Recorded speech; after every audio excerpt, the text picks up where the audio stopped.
Attention passengers, we've now reached our destination. Welcome to the Travel Podyssey, a travel podcast based on lesser-known destinations. I am your host, Twargoski, and on this show, we will give an overview of the destination and discuss our reactions to them. Each episode will feature a different guest, so get your passports ready, and let's go on a Travel Podyssey. Welcome aboard to another Travel Podyssey. We talked a variety of places and types of transportation, including road trips and air travel, in the previous episode. This time, I'm talking another type of travel transportation, and that is cruising. Cruising is where passengers board on a large ship and sail to ports across the globe. Think of it as a floating resort. To the Americans and Canadians, the Caribbean is a popular region for cruise journeys because it's affordable and close to the US. Think of Europe, Asia, and Oceania. Those places are far from the US and more expensive to obtain plane tickets. Popular cruise ports people sail out of, including Port Canaveral and Miami. I will talk about the American port cities of Miami and Key West briefly later in this episode. In this episode, we'll talk about some travel skills when it comes to cruising, including time management, what to do on cruise ships, and expectations. And we'll also mention some popular cruise destinations. I have cruise experience, but it was before the pandemic. I found someone who has cruised recently. That is my friend and FM 88 sports staff, Morgan Watson. She cruised to the Dominican Republic and the Bahamas, two Caribbean countries we're focusing in this episode. And now, it's time for me to introduce Morgan to the Travel Podyssey. Thanks for having me on. I really appreciate it. You're welcome. Okay. And can you tell me a little bit about yourself? I am majoring in broadcast journalism with minors in political science and sports management. I'm a member of WMUL. I do news here, like anchoring and things like that. And I'm also a member of the FM 88 sports team, where I beat report on softball, and I also do play-by-play and color coverage for live broadcasts. That's cool to hear you do that stuff. And I know you traveled a bit, and now it's time to get into the exciting part, the main part of this podcast, your cruise. Over spring break, a little before spring break, you took a cruise to the Caribbean. So can you tell me a little bit about your cruise? I went on a Royal Caribbean cruise. The ship was called Explorer of the Seas. Sailed out of Port Canaveral, and we went down to the Dominican, and it was beautiful. And then Coco Cay, a private island that's owned by Royal Caribbean. Okay. And so started off, we had like a day at sea, learning the ship, things like that. And then the third day was at the Dominican. Then we had another sea day, and then we went to Coco Cay, and then we went back home. Hey, that sounds like a nice little cruise right there. And what people expect for the cruising? Expect for it to be a long week. I was very tired by the end of it. So the first day, whatever, you get on the boat and they have like a sail away party. And basically it's just everyone's out on the deck, they're playing music, and we start to leave the port. We mostly just spent time out there having fun. We met a lot of cool people that day. That's nice. Yeah, and we went to dinner at the dining room. And then the second day was a day at sea, so that was mostly just like laying by the pool. I was getting up at like 8 a.m. At 8:30, they had Pilates every single day. Never heard of Pilates. What is that? So it's a mix of like bar, yoga, and just strength, core training, stuff like that. A lot of floor work, and it's minimal weight, so it's not a lot of like heavy lifting and like it's not like bodybuilding. Yes, and that's one way to kill time on the cruise ship, especially the day at sea, because I know I haven't gone cruising in almost a decade, and I know there's gyms on the cruise, and I'm sure they have treadmills. Yeah, so there was like the adult-only pool, and then behind that, if you just walk to like the aft, the back of the boat, it was called Vitality Spa and Wellness Center. And so it had like the spa where you get like facials, massages. My mom actually got a massage there. And then there was the gym, and it had like treadmills, like the cycling machines. It had like weights there. And then they had like the fitness room where they had the classes. And that's like a full functioning gym. Yeah. And I'm sure you explained a little bit about the pools and the decks. How big was that cruise ship? Because I've only went on a Disney cruise, and I'm just curious, how big is the cruise ship you went on? There was 15 or 16 floors in total. The top, that was like the kids center. So they had like the water slide, and they had like basketball courts and like a volleyball net.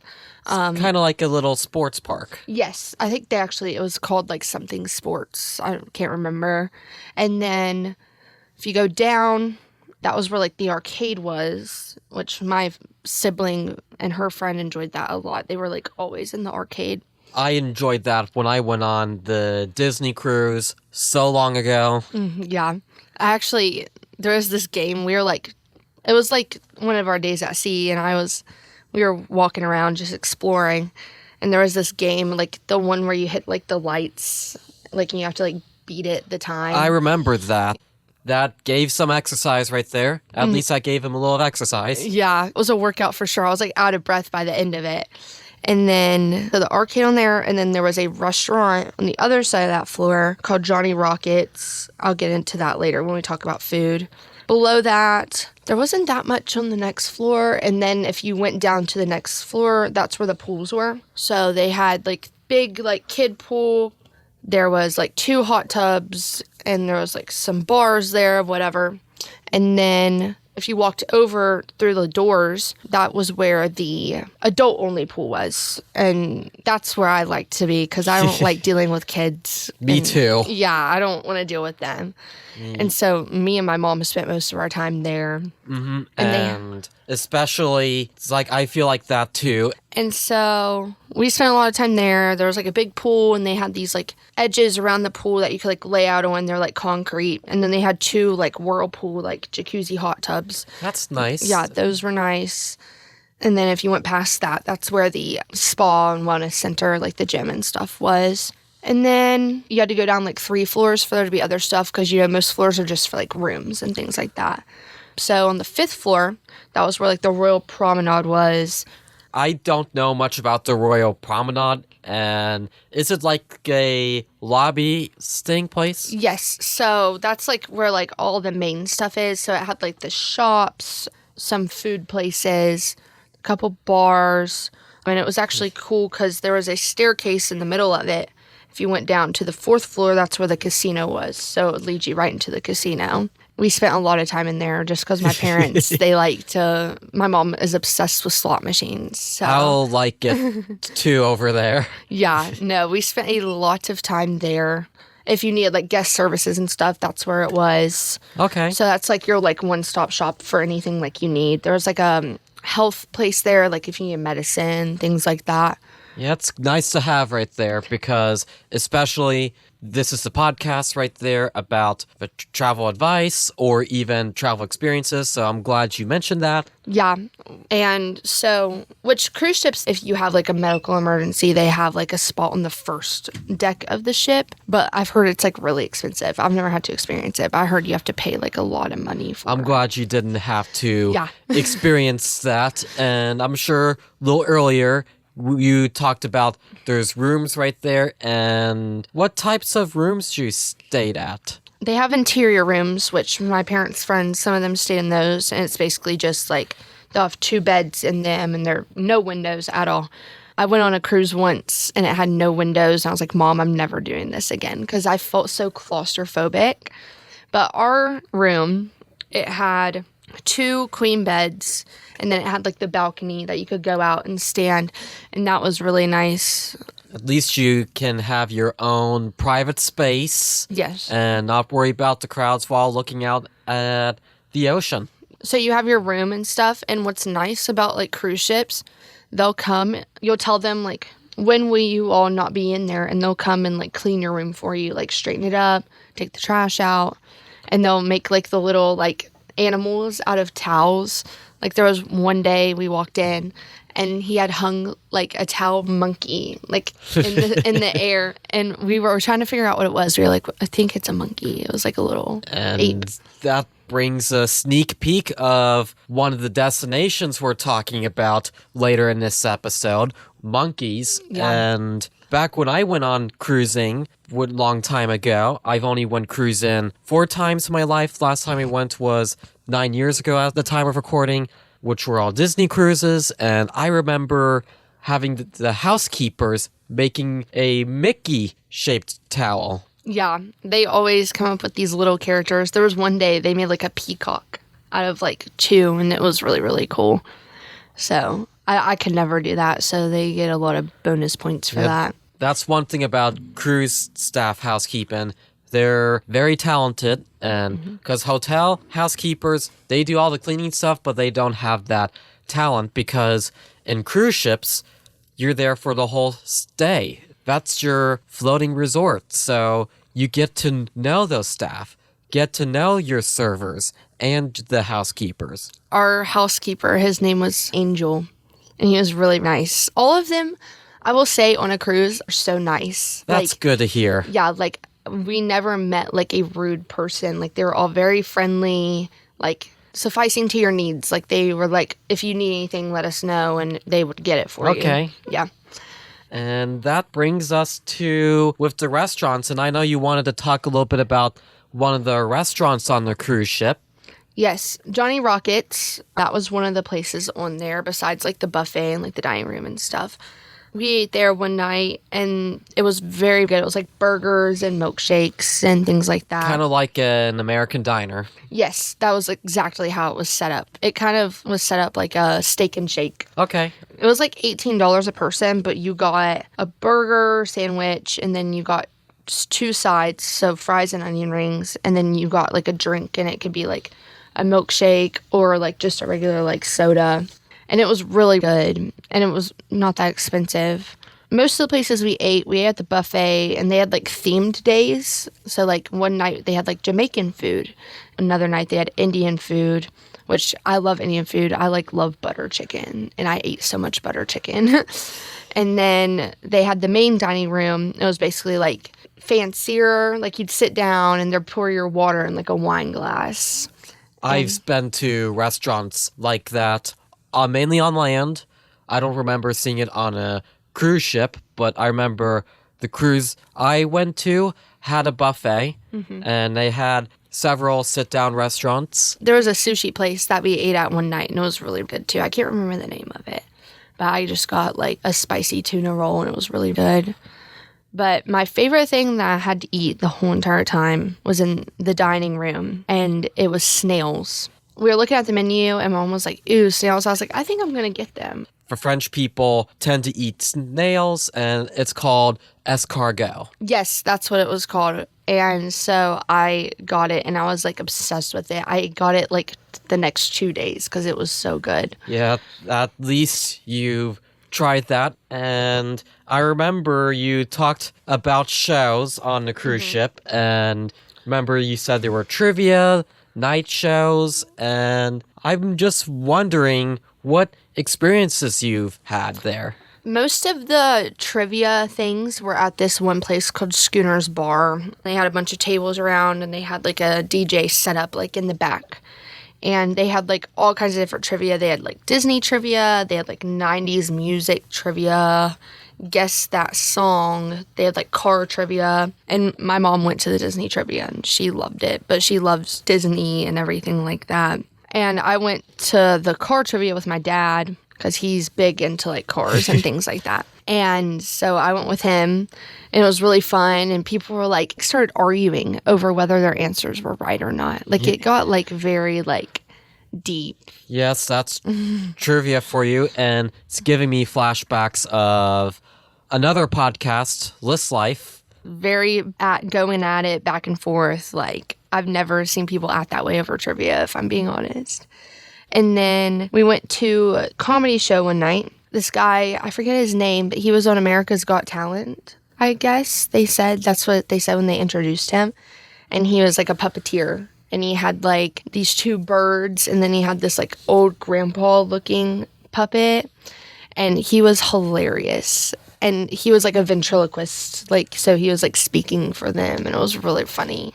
I remember watching videos of Jeff Dunham. He was very similar to Jeff Dunham. I remember there were two types of shows. You said there was a PG version and an R-rated version. Yes, so we went to the R-rated version one. So there were some people that were like sitting by, and they had went to both, and they were like, he did not like make us laugh during the PG one at all, just because he was doing it for like the kids and stuff. Right. And then they said like the R-rated version was like hysterical. Yeah, it was just way different. And I think it's funny how they like suit their acts for their audience. Like, he has to filter a little bit whenever he's around the kids, but whenever he was around the adults, he just went like all out for it. Like, he had no boundaries whatsoever. So yeah, we went to the comedy show, and then there was another show that we went to, and it was like an interactive thing.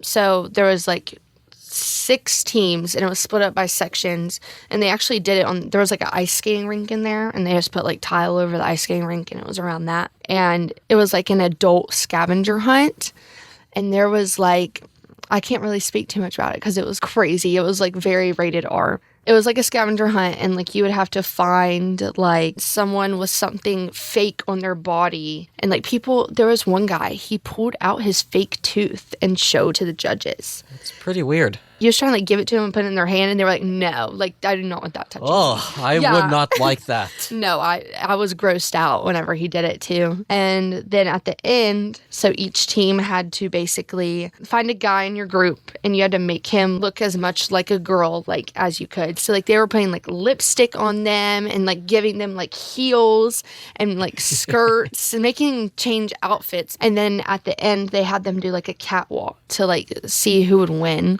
And it was really hilarious. Makes me think of the Broadway show Cats. Yes. A little bit. It was hilarious. Glad you had a great time. And speaking of Broadway, when I went on a Disney cruise, I remember seeing a Broadway-like musical called Golden Mickey's, featured several characters from the Disney intellectual property, and I remember at the end, we got these Golden Mickey confetti, and that's all I remember, because I've only went on long day cruises. Unlike you went on 7-day cruises. Yeah.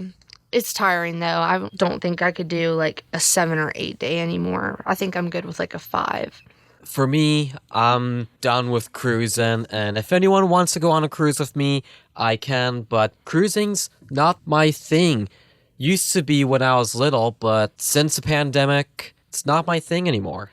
I feel like they have changed since the like pandemic happened. There's a lot more like regulations, things like that. But at the end of the day, they're just trying to keep everyone safe and healthy. Is there anything else you'd like to add about the cruising before we move on to the Caribbean islands? I'll tell a story about what happened while we were on there. Day 4 was a at-sea day, and we were sailing from the Dominican to Coco Cay in the Bahamas. At first, we had to stop at like 2 a.m. in Haiti to drop off like supplies for them and things like that. And so we leave there, and around like 3:30 in the morning, the boat had to stop and do like a rescue. There was a like commercial fisherman's boat, and we rescued 5 people off of it because it was collapsing and like sinking. And so that was crazy to like see. Mm-hmm. And because that was stuff you hear on the news, and I hear this on the news at least once a year. It was basically like capsizing. It's like law, like if you hear an alert, it doesn't matter what kind of ship you are, like you have to go and like rescue those people. And so it was really nice. I'm sure it's the International Maritime Organization. That's the, I don't know, it's part of the United Nations or not, but they set up the legal stuff, the regulation stuff, and that's one of them. But yeah, it was really awesome to see. Obviously not for the people that got rescued, because like... Right. But... You see why we do muster drills in the beginning of every cruise ship, just to make sure where everyone is if something happened to the ship. And I did some research, and I think they started doing that ever since the sinking of the Titanic. Every time you get on a ship, you have to go to like your section. And ours was in the dining room, and there was like a window that you'd have to jump out. Thankfully, never had to experience that. I think it's very rare that happens, but it's just so you're prepared. It's very unlikely. It's more like being prepared. Be prepared, not scared. And that's one important thing I wanted to bring up about cruising. And now, I'm sure cruising, that's a popular travel option within the Caribbean. And in this episode, we are featuring 2 Caribbean nations. That's the Dominican Republic, a Spanish-speaking country, which I have never been to, and the Bahamas, which is an English-speaking Caribbean country right off the coast of Florida.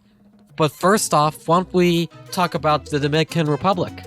This is probably like my favorite place I've ever been to. It was so beautiful. And what surprised me there was the like geography of it. Other places like Bahamas and like Jamaica, they're pretty flat. And the Dominican has a lot of hills, and like found that really interesting. And I thought it was beautiful. Of course, you've been to the Dominican and you've loved it so much. And can you tell me why you loved the Dominican? The main reason I loved it is because their culture. So the area that I went to, Puerto Plata, just how it was set up, like their downtown area, was very unique. I haven't really been, it's not really like the Bahamas. And I feel like there's like a sense of community there that you could really like see just being like a tourist. Very welcoming. There's shops, and then there's apartments above, and you could see out on their balconies, and they were like talking to each other from down below. And of course their geography at Puerto Plata, there's mountains. It's very unique, and you don't really see that in the Caribbean countries. It's mostly like flat, so I thought it was a really unique experience. And for them to have like the new port there, it was built just a few years ago, just having that as well, I feel like it's very also benefiting them economically, and because it is really just a low economy. I mean, most of them are in the Caribbean, so like for us to go there and support them and be able to benefit them in a way, and shop at their shops and dine at their restaurants. As Morgan said, most Caribbean nations are developing countries, and actually most countries in Latin America are developing countries. So that's a nice point you said that, because the Caribbean is a popular cruise destination, I said earlier in this episode. Being able to be a tourist and go to their countries, and they're very welcoming, like it's beneficial to me to be able to help them out economically and benefit their countries. Right, especially because Dominican Republic, they're prone to earthquakes, they're prone to hurricanes. And it kind of had the shape, it like kind of had flat on the top, so it kind of looks like a volcano a little bit. So I mean, that's another like unique thing there. And I've only been to the Bahamas, so I only see the Caribbean as flat. I don't know about other Caribbean countries. So that was just really unique. But yeah, that was probably the culture, and their geography was probably my favorite. Is there anything you wanted to add about your other favorite stuff in Puerto Plata and the Dominican? The food, it was very good, very unique. I'm one of the people that like, if you're going out of town, you're not going to eat at like a McDonald's, because like we have that here. Like, you know, you're not going to. So to be able to go in and have their food, and it's unique to them, and you're trying these things, are just another benefit of going to a country like that. I'm with you, Morgan, because whether I go abroad or anywhere in the United States, I try to eat at a local restaurant, because those big international chains like McDonald's, Subway, those you can have at our hometowns. It's good to have. But no one wants to go out of town and eat out of Subway. Like, So yeah, that was probably another one of my favorites, was just trying their food. You're right. When it comes to eating out while I'm on vacationing, I rather eat at a local place too. And that here is the brief explanation why Morgan likes the Dominican Republic, specifically Puerto Plata. And now, Can you tell me a little bit about your day at Puerto Plata? We get off the boat, and there's a private port for cruise ships and things like that. It was called Tano Bay. And you get off and you walk through the port, and they have a bunch of different pools. There's a bunch of shops. Monkey Island, which I'll talk about here in a second. There was like this bird park where you could walk around and meet birds and things like that. But it was absolutely beautiful. I mean, I've never seen a port, which that port, I think they said it was made probably 3 years ago, so it's newer, and you could tell it was very, very nice. But we walked through the port, and we were like, we're gonna go out into the downtown area just to like see it and things like that.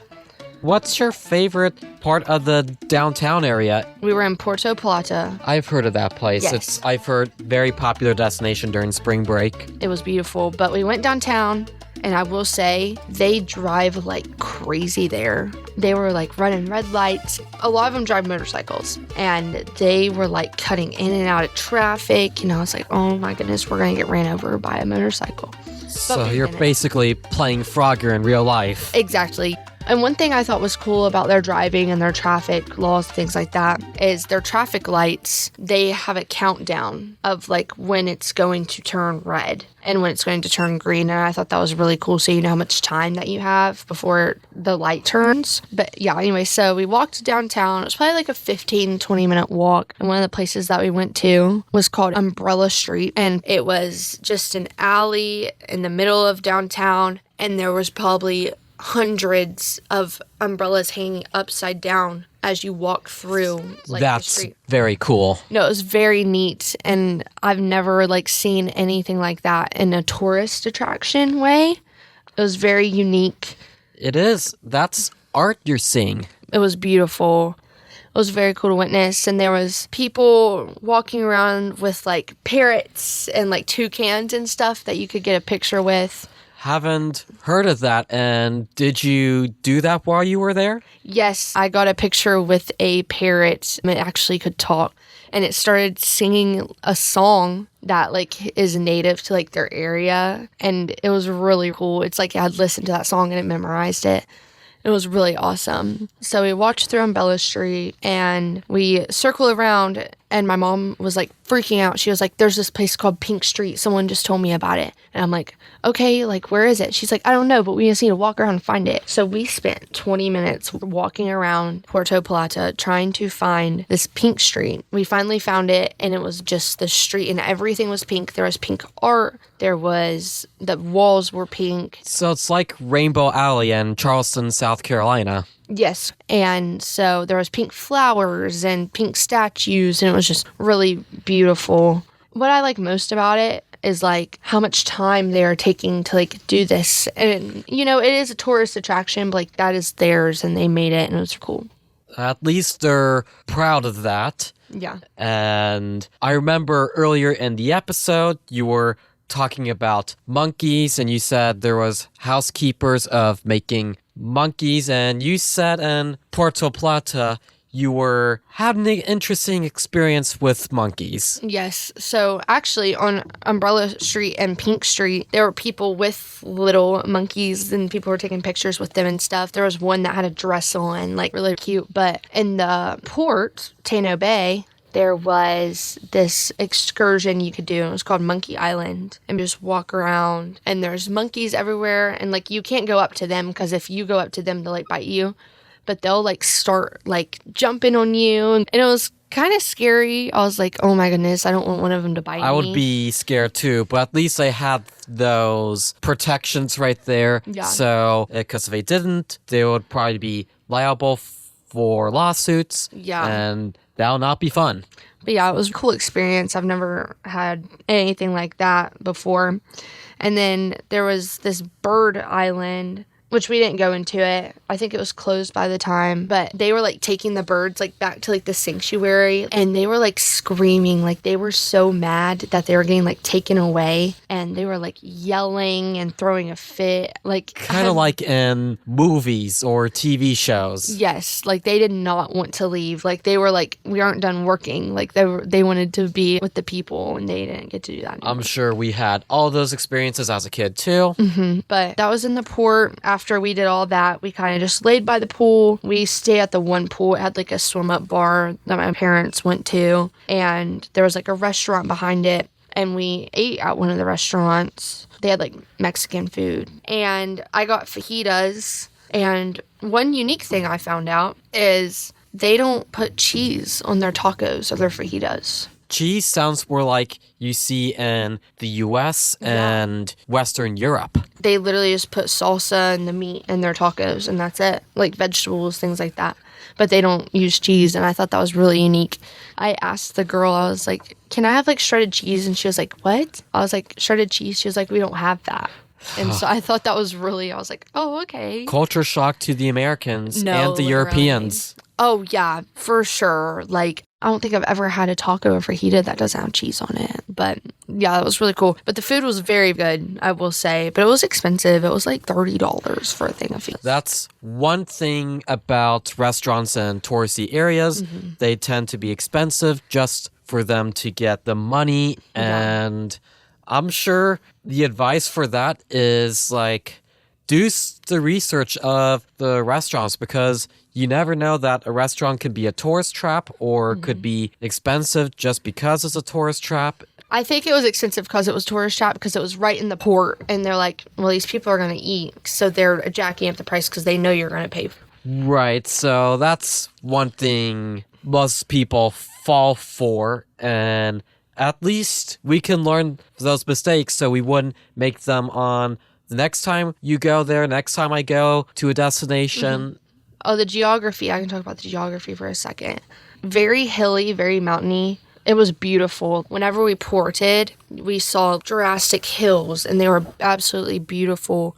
There was one that honestly looked like it was like a volcano. Just the way it was shaped and like had the flat top. Haven't seen a volcano yet, but I do see that because the neighboring country of Dominican Republic, Haiti, tends to get earthquakes, so I do kind of see the volcano aspect of it. Yeah, so it was just very pretty, and it was very sunny, and there was a rainbow whenever we got there, and it was going from like one of the hills to the other, and it was really beautiful.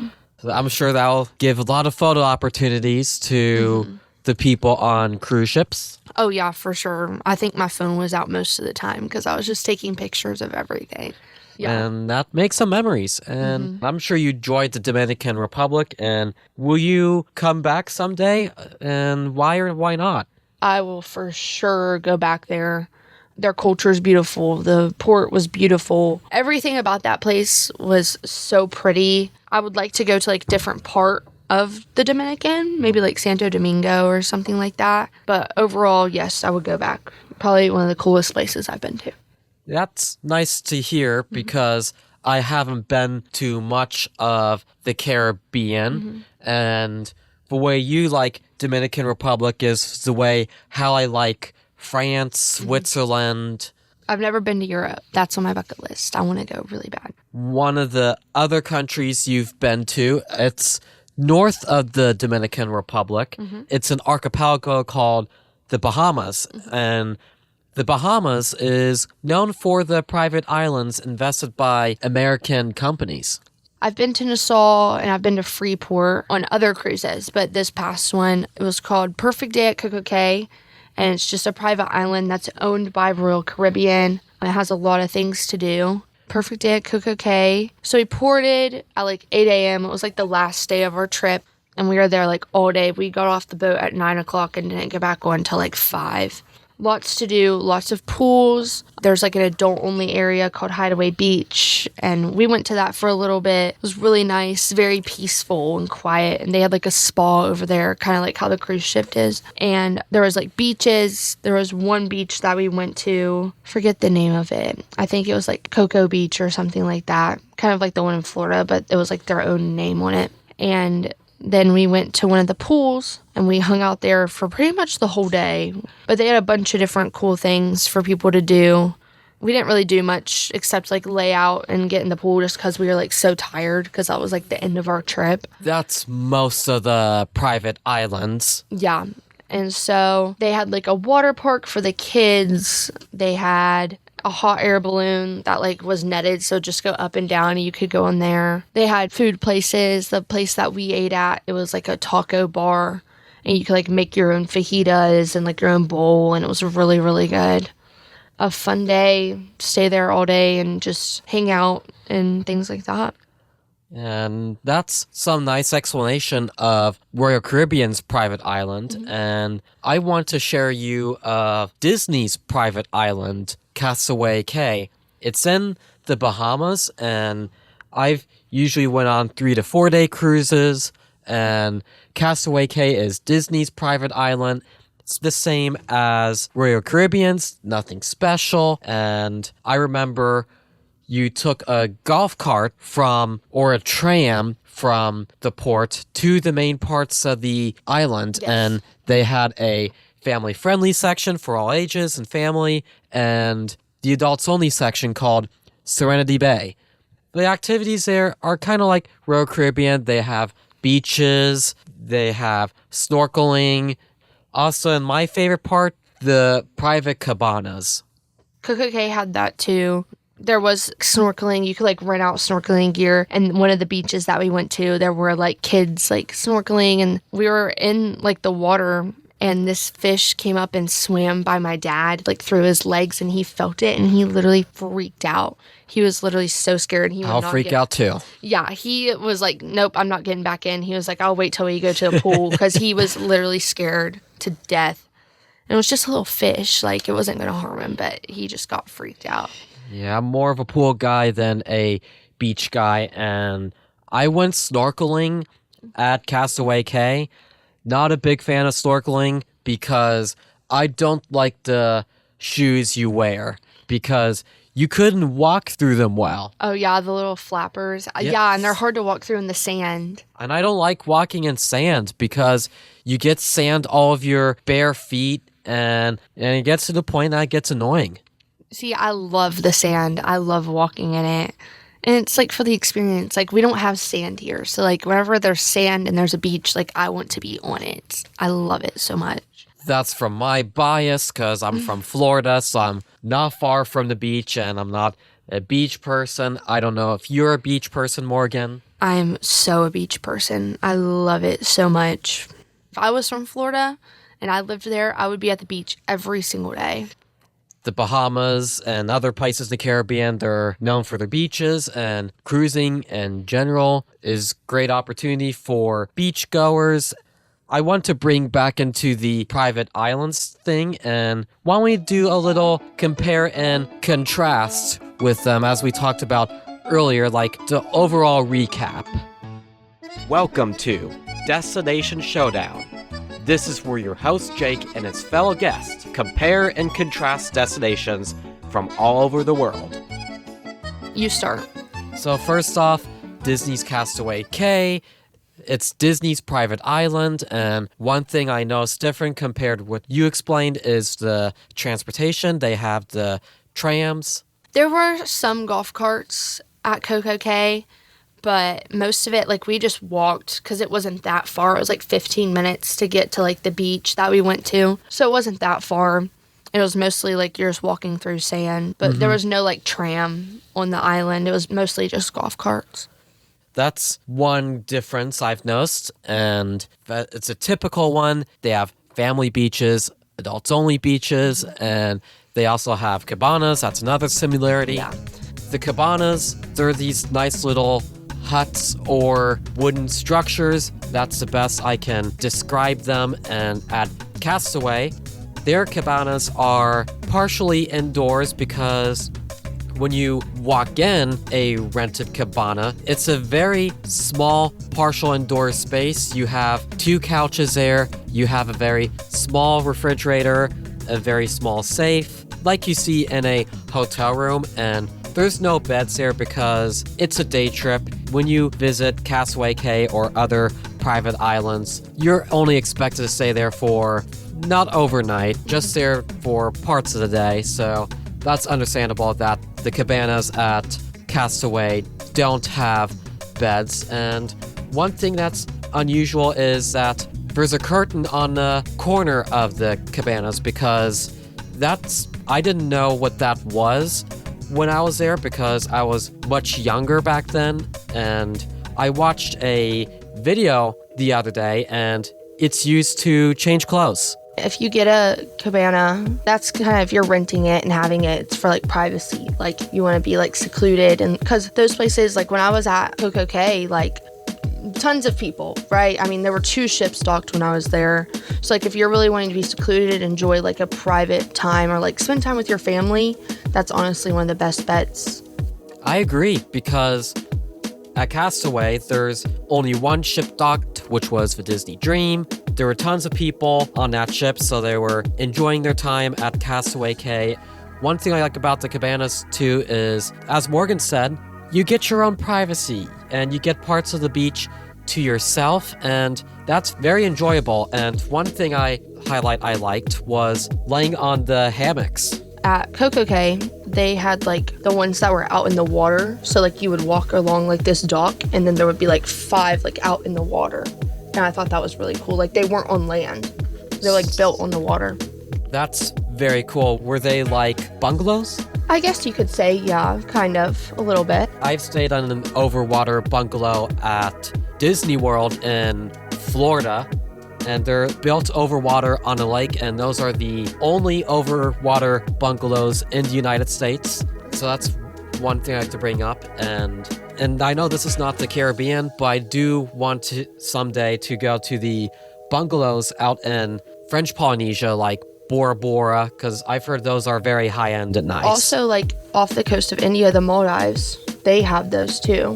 The reason why we're talking about the overwater bungalows across the globe, because they're a popular tropical getaways, and the Caribbean, I've heard, has some overwater bungalows too, and they're connected to the cabanas I stayed at along the way.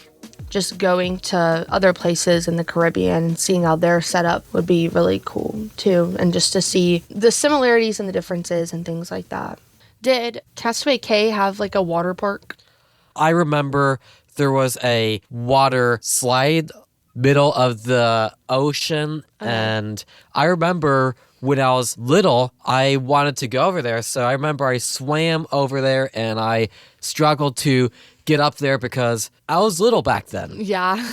Coco Cay, they had like a huge like water park, and it was in the middle. And it was humongous. They had like a splash park. They had a bunch of different water slides. So like that would be a difference, a little contrast. And it was huge. And there were like so many kids. My mom tried to get my sister to go and play on it, which she was going to like pay for it. And my sister was like, no, I need to tan. And so she didn't do it. Okay. I'm sure the beaches are a popular place to people to be tanned. Mm-hmm. Yeah, for sure. That's why I wanted to lay out there, because the UV was like 9. And be careful you don't get sunburned, especially in the weather like this, which is very sunny. And I talked about it with Emma Johnson in the previous episode, the Variety episode. We talked about having sunscreen at beaches, and she was talking about the one in Galveston. So I wanted to bring out a previous recap right there for those who did not listen to the second episode of the Travel Podyssey. But yeah, for sure, you need to wear sunscreen whenever that UV's high, because I did end up getting burnt because I didn't reapply. I only put it on once. So I was hurting real bad on my shoulders. Yeah, so that's why I brought that up again about the sunscreen. Yeah. And especially since this episode is about the tropics. You never can have enough. I probably should have reapplied it probably 6 times while I was out there. It was crazy. I was so burnt. While I was at Castaway Cay, one thing nice about that is it's just a original creative island. You didn't see much of Disney's intellectual property there. It was just like nice, original, created island. Mm-hmm. That's how Coco Cay was. It's Royal Caribbean brought it up and made it. It was really nice. You could see like other islands like far away, just like other ones that are there. And it's interesting too that all those private islands are so close to the U.S. Yeah, they're like, I mean, if you're at Key West, because I've been to Key West, if you're like at the tip of Key West, you can see like the islands in the Bahamas, and it's really, really cool. And they're close to Cuba, too. Literally, like right there. And Puerto Rico's right beside the Dominican. On a clear night in Bimini in northern Bahamas, you can see the lights of Miami, Florida. Wow, I didn't know that. I've never been to Bimini.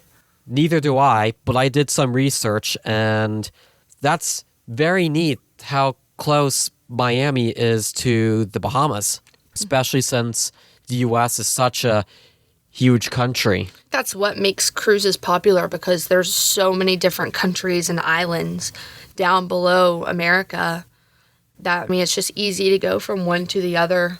And there's like the Virgin Islands, like St. Kitts and St. Nevis, and so there's a bunch of different places, and I want to keep going to all of them. I'm sure the next stop in the Bahamas is the capital of the Bahamas, Nassau. And Nassau is a popular cruising destination, despite being sketchy, because right next to Nassau there is Paradise Island, and there's this place called the Atlantis Resort. I've been to Nassau once. We didn't really do much just because it was a little sketchy, so we weren't really off the ship for that long. But you take it away, because you were off Atlantis, and I've never been there, so you have to tell me about it. And that's with me with the Dominican Republic, because I've never been there. But anyway, the Atlantis Resort is a popular resort in the Bahamas.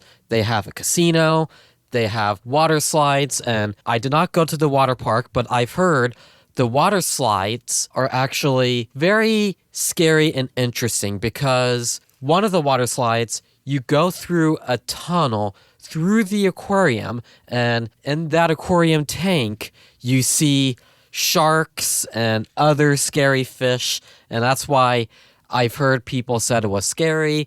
I didn't do it because I did not go to the water park, but I did go to the aquarium park, which is a very interesting part and different compared to other typical activities and Caribbean destinations, which is beaches, resorts, more beaches. Do you think you'd be scared if you went through that water slide? That's a great question. I might be brave enough because I know I did go on intense rides at Disney, Universal, and Knott's Berry Farm, but for that, I don't know. Imagine like you're going through it and a shark's just like right there, like by the glass. Like, would that freak you out?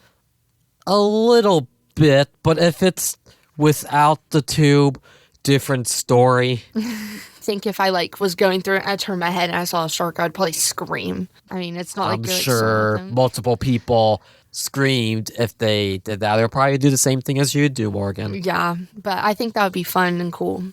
One more thing about the Atlantis, they also have a casino there, which is inside there is like a Atlantis-themed resort and casino, and Atlantis is a popular mythological place under the sea, and that's what that resort is based off of. So it's like King Triton and like all of that stuff, right? Right. It's like that theme. I've always heard about it. I think I always wanted to go there when I was younger, but I don't think my mom wanted to go. I always saw like TV commercials of it. So. I remember at the gift shop, one of the souvenirs was a snow globe-like souvenir. It wasn't really a snow globe. It was water inside and a floating temple representing Atlantis. Oh, yeah, that's cool. That's one thing I remember getting. Whenever I got in the Dominican, they had these like golf balls, and it had like different like Dominican Republic themed stuff. And I got some for my grandpa because he's big into golf, and I got him a few of those. And then I got a little, it's like a dog tag, but it's like Dominican Republic themed, and I got one for my dog. Okay, is it like the Dominican Republic flag? We talked about the souvenirs. Yes. Yeah, I got a little thing from my dog's collar, and it was like a frog, and it said Dominican Republic under it. And then I got my grandpa these little golf balls, and they had like different Dominican Republic themed things on them. I got him a few of those. Because for me, I do like flags, and if I was there, I would probably get a flag. But I'm not a souvenir person because I'm not too big about the touristy stuff. Yeah. I do like sub-touristy stuff, but I'm not overwhelmingly crazy about it like down the Caribbean. That's why I usually don't go down to the Caribbean. Yeah, I just got like a sweatshirt, and then I got that stuff, and it was just for the memories so I can remember, like, oh, yeah, I went there. And then I just got myself a sweatshirt and I got a hat because I love hats. So I had to get one. Not a hat person, but souvenirs are a fun way to remember for trips. To me, I rarely get souvenirs because, once again, I don't mind the touristy places, but I'm not crazy about it. That's why I usually don't go down to the Caribbean. And I'm sure that's it you've wanted to talk about more again. And I'm sure you said that you've been to Key West. Yes, I have been to Key West. Not a big fan of it, though. It's very pretty, I will say, but, like, there's so many people there, like, it's just not enjoyable, and the traffic is terrible, and it's not fun. Yeah, never been to Key West, and so wanted to sneak that in there because it's pretty close to the places we talked about today. It's beautiful there. It's just touristy. Like, everyone, like, always goes to the Keys, and yeah. And especially it's in the U.S., you don't need a passport to go there. And a lot of people do these Florida Keys drive from Miami to Key West. And Miami is a very popular port city. It's one of the largest cities in Florida, known for Latin American culture. And I remember you haven't been to Miami or haven't explored much of it because I've been there, but I was only there for the Orange Bowl. And really? just to the South Beach, which is a popular part of Miami, and that was it. No, I haven't been there. Miami scares me a little bit just because there's so many people there. I don't like overpopulated places. Like, whenever there's so many people at one place, I, like, start to get, like, anxious. Yeah, and then also with Miami, too, is you got to know a little bit of Spanish, too. Yeah, that was one thing in the Dominican Republic. I can speak a little bit of it. So, like, ask for something and things like that because they are a Spanish-speaking country. So I have to know a little bit of it to kind of communicate. And my parents, they don't know Spanish at all. So, like, if they wanted something, I would go up to the person and ask them. I don't know much of Spanish myself. I do better in French. Yeah, see, I don't know French. That's because I've been to French-speaking countries, not Spanish-speaking countries. So wanted to bring up the language barrier for a second before we get into the advising segment. Know your basic terms, like por favor, and like gracias, a lot of that. Just know your basic terms. Most of the people there do know a little bit of English. It's broken, obviously, but just they know a little bit, so it's not a huge gap just because there are so many Americans that are always going there, so they know. Right, and also the British people, too, Yeah. and I'm sure you're bringing up with the advice. Why don't we play the advising intro? Wait, there's one more thing. It's advising time. This is where the host and guest gives you tips and tricks on this episode's featured destination. Alrighty, the intro's already played for advising, so why don't we get more to the tips and advising part. And so I'm with Morgan again for the Travel Podyssey. We talked about cruising in the Caribbean and wanted her and myself to give advice and some tips and tricks.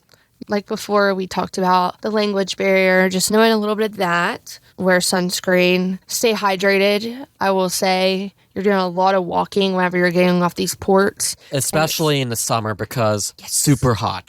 Yes, I mean, even I went in March and the temperatures were like 85, 90 degrees. So That's like the year-round for the tropics. yes, so drink tons of water, get electrolytes in, just have fun, if I'm being honest. I mean, you're going to all these new places, and if you don't enjoy it, then it's not going to be memorable for you. I mean, I've been on cruises before when I was younger and vacations and things, and I just like hated it. And now, like, as I'm getting older, I'm like, I wish I cherished those moments with my family and going to these new places. And so just enjoy it. Yeah, enjoy what lasts. And also, too, is do some research, whether it's on the safety or the restaurants, because you don't want to break the bank, and you also don't want to end up in a dangerous section of town. Whenever we were in the Dominican, there was, if you went too far downtown, it did get a little sketchy. So just be aware of your surroundings, spatial awareness. And if you're with people like I was with 18 other people. So stay with them. Don't get lost. And Don't walk alone either, especially Yes. at night. Oh, yeah, for sure. Yeah, that's great to hear. Just have fun. And for me, I haven't been cruising in a long time. And one important thing is know the times when your ship leaves, because that is super important, because you do not want to get left behind. I think Coca-Cola was like 8 to 5. Like, and if you're not on that ship by 5 o'clock, they're shutting you out and they're leaving you. So you have to make sure that you're on the boat by that time, because you don't want to get stuck somewhere. That would not be good. You're right. It wouldn't be good. You would be stranded, and preventing that is super easy. Just keeping track of the time. You can even set reminders on your phone, or even take a picture of the return time so you know when to be back on the cruise ship. Yes, exactly. And now we finished the advising part right there, and I wanted to bring one more topic because I know you enjoyed the Dominican Republic and Coco. Are there any islands or countries in the Caribbean you want to go to next if you decide to go on to a cruise or fly over there? And if so, tell me why. I was just speaking with my mom the other day, and we're trying to plan a trip to the Virgin Islands, like St. Thomas, St. Lucia, and some of them are owned by America, but some of them are owned by England, like Britain. Yes, like St. Thomas, that's in the U.S. Tortola, that's in the U.K., and St. Lucia, even though not the part of the Virgin Islands, it's its own country in the Lesser Antilles. Hopefully we are going to be going there next summer, and I'm very excited for that. Just to see, like, we were talking about, like, the Dominican Republic and their culture. It'd be nice to see, like, the islands owned by the British countries and things like that would be cool to see and how they operate. And especially since several of those Caribbean countries, King Charles III is still the head of state of those countries. Yeah, so it'll be really unique.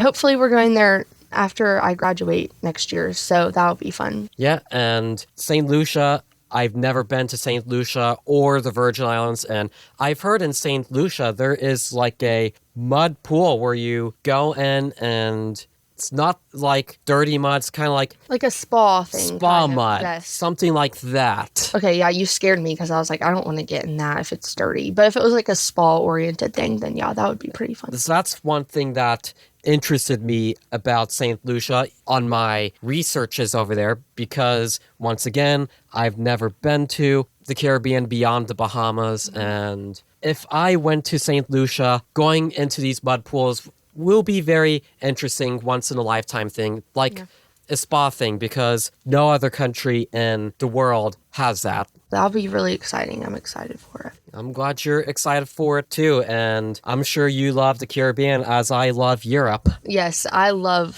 like probably equal amounts, which I do when I go to Europe one day. That'll be really fun, but haven't made it there yet. Hopefully soon. Hopefully. Is there anything else you want to say about your Caribbean bucket list?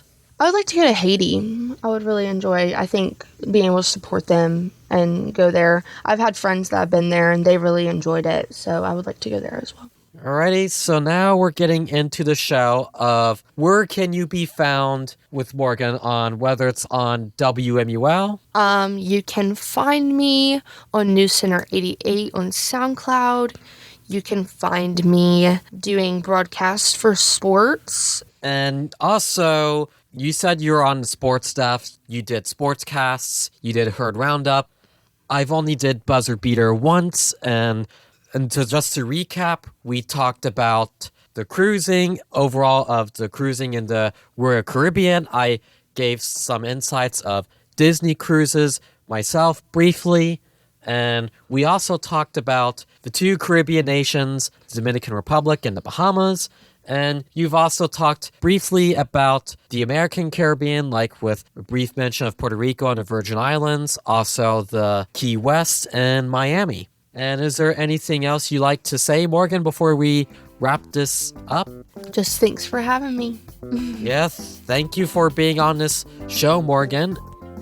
And the last thing before we go is that if you enjoyed this episode of the Travel Podyssey and want to hear again, or if you want to hear a previous episode, you could go on to WMUL's SoundCloud and Spotify, to listen to the previous episodes. And there's also other shows on there like Rockin' the Herd, Rolling with the Oldies, and other music shows, and award-winning news and sports. We talked a lot about warm destinations, or I should say islands, because most of the places I went to are within giant land masses. But this one's a little different. It was about islands.